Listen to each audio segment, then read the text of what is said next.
On Tyranny by Timothy Snyder. Is Donald Trump a tyrant? The Psychology Book Club. I'm your host, RJ Roger, and what we're going to talk about today is On Tyranny, 20 Lessons from the 20th Century by Timothy Snyder. So really what the book is it takes a look at primarily the happenings that were occurring leading up to the Holocaust, leading up to World War II, the rise of Adolf Hitler, and essentially it's looking at things that you can look for that can be predictive on what may look like a democratic election or what may look like someone rising in power that claims to have your best interest at heart, but may in fact be pursuing their own interest. Now, looking at various historical examples, Timothy again, breaks down 20 lessons, and I'm not going to go through all 20 lessons. You can buy the book yourself, but there are 5 or 6 that I will go over for the purpose of this review. Number 1, do not obey in advance. We should never lose the concept of holding powerful people's feet to the fire. The minute that the powerful people believe that I got your allegiance, well, that's how quickly they are in power and you're out of power. Continuing, defend institutions. One of the things we see right now, especially with the rise of the most recent president, is that President Trump is a guy who attacks institutions, all standing long institutions that have been long standing in the United States are under attack right now. The media is under attack. Academia is under attack. Government itself is under attack. The FBI is under attack. Many appointees in various cabinet positions and this quote unquote deep state that so many people are worried about. Now, there's a varying opinion in this country as to whether or not that is true. There is a large population in America that holds concerns over the powers of the CIA, the powers of the FBI, the powers of institutions, the power of the media, the power of big tech. These are real concerns that are rising to a level that are likely justifiable. But Timothy, for the purpose of his book, he doesn't explicitly say Trump's name. However, the underlying thing of the underlying point of where Timothy's going is he's making a comparison between the rise of Adolf Hitler, the rise of autocrats, and he's comparing it to Donald Trump. Another point that he talks about in the book, and this is a big one right now, believe in truth. And the biggest problem that we have in this country right now, especially with the advent of social media and the power of tech companies and with information being able to be flown at you limitless, is that we don't have nobody who verifies information that is posted online.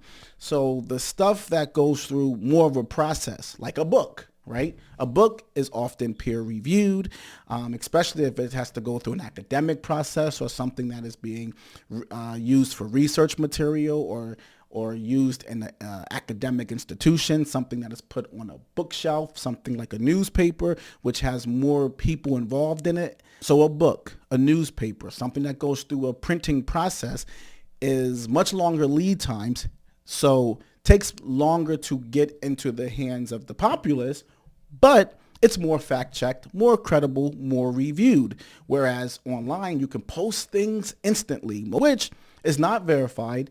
It's largely opinion-based, and we all can kind of park ourselves in our intellectual social media silos, and we can really disconnect ourselves from any oppositional opinion. So how do you find the truth? And today, the truth is largely being uncovered and shared by a very small group of people who are largely ignored.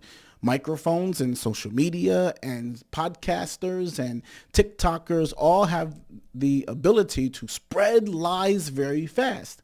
And we're in a country now where a lie carries the belief of truth, and the truth is largely viewed as a lie. Investigate.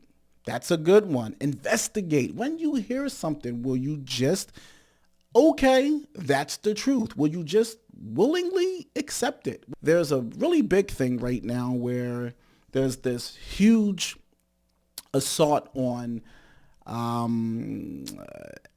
academic institutions, people who are what they call elites, the people who have gone to big academic institutions. They went to Yale, they went to Columbia, they went to Harvard, they went to these places that people now think we can look down on those academic snobs, those college elites, people that are actually reading peer-reviewed information, looking into facts and studies, and even if they're wrong, at least it came from a place of research. It came from a place of academic research. It's not just, well, I think, because I heard this on this thing on X where someone said this, and when I was scrolling through my TikTok profile, this is what I heard.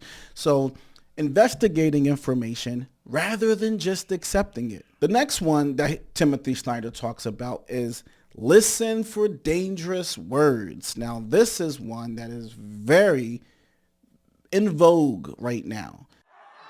She's a crooked person. She's a bad person. Evil. She's an evil, sick, crazy. Bad. Oh, no. It starts with a B, but I won't say it. I want to say it. I heard Bill Maher make a joke before, and he said, if you want to understand what America is like today, America today is the Twitter comment section. So we're in a world today that everybody's allowed to have an opinion. Everyone can share their thoughts. People can say things that come with no repercussions whatsoever. So this climate, because you have an American populace who's used to just spouting off whatever they want to spout off now, it's created a world that's very comforting, for people to say whatever they want to say. Now, we were all blown away by Donald Trump's rhetoric when he first ran for president the first time. We thought, wow, I never heard someone act like a child online, call people names like a 6-year-old. Be very careful of these type of people. Be very careful of people who everything is something so serious. Everything is a major conspiracy theory. Everything is something that is somebody's out to get you, and I am the only one that will protect you. So moving along, one of the other things that Snyder talks about in the book is Adolf Hitler and how he was democratically elected, how the people not only voted him in, but carried out his plans. And why did people stand behind this rhetoric? Was it because it was an ideology that was worth accepting? Or is it because they believed in it at the time? Or, and this is a point that is talked about in the book, is it a result of the Milgram experiment? Now, the Stanley Milgram study was a popular study that took place in 1961, where they tested people's willingness to comply, no matter the order, and how people will even suspend their own moral beliefs if a person of a higher authority is directing them to do it. So what is Timothy talking about in his book when he talks about the Stanley Milgram experiment?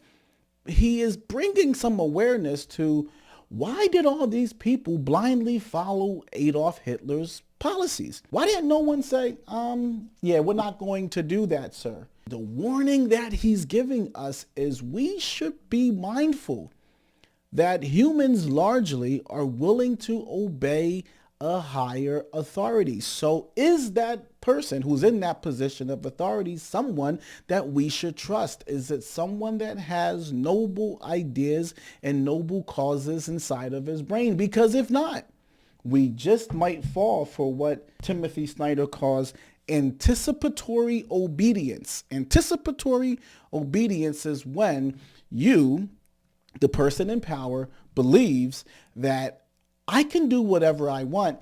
And before I even do it, I anticipate the obedience of my followers. What do you guys think? I'm RJ Roger. This is the Psychology Book Club. I got a great book, The Don, 36 Rules of the Bosses. It's in stores now. Please support the book. Peace and love, and I'll see you next week.